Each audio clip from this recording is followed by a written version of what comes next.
My favorite movies are movies that are funny and dramatic. So, in my head, they're stories, but I find everything in life to be kind of humorous, no matter how awful.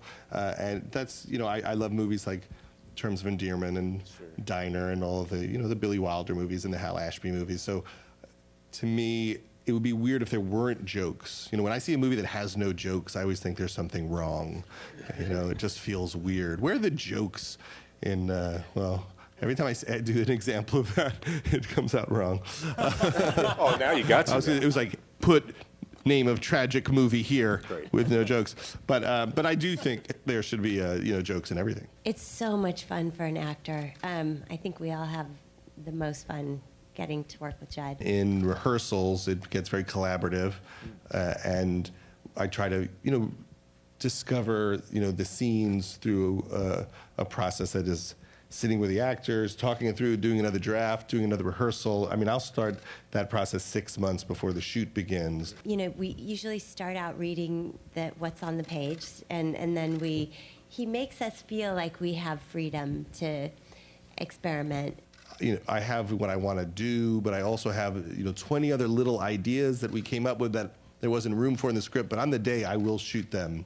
And then at the end we'll do a take or two where we play. It's like the scene with Melissa at the end. Most of that we came up with during rehearsals, or we were kind of screaming out lines and things, and it's kind of edited to seem like a stream of consciousness. Note that I never once saw Judd get angry or frustrated, which is really unique as far as directors go, especially ones that are dealing with larger budget movies, because they're under a lot of stress and a lot of pressure daily to get the dailies out for people to watch and approve and for the studio to be happy with.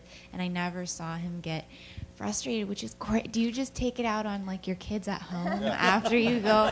One of the main things we wondered when we made the film and first screened it for people was, would people think about Ben and Allison or not? And from the very first screening, there was just so few questions about them that we felt that we had succeeded in telling a story that stood on its own 2 feet, and people were just so interested in what was going on in this marriage that those questions didn't come up, and that was a gratifying moment. And there are some things that Judd will shoot, like he'll shoot an idea that sometimes will go in the first part of the movie, sometimes will go in the middle part of the movie, sometimes will go at the end of the movie, and it'll be about just literally figuring out, that's an idea, something I want to say, now where does it structurally work dramatically the best in the movie? And so now when we get to the cutting room, then it's really about shaping this amorphous stuff that we've got on the day and making it really be real and funny and live in its own way. However the director works, I basically get the same thing. If it's somebody who likes to do lots of takes, I do lots of versions. If it's somebody who has one very clear set idea, early on.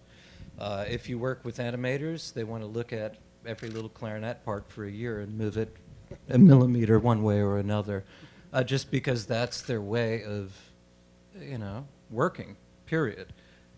So in this case, it's pretty much, lay 10 options on the table for you. You'll play with them, you'll look at them, eventually he'll point at one. We go into like kind of mode, like we're making a movie now, so we can't have feelings for a few months. Don't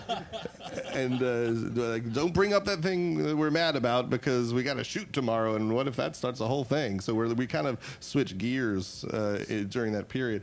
But it was really fun, and it was like a way to have a conversation with each other through the characters. We have arguments through Debbie and through Pete. pitching lines.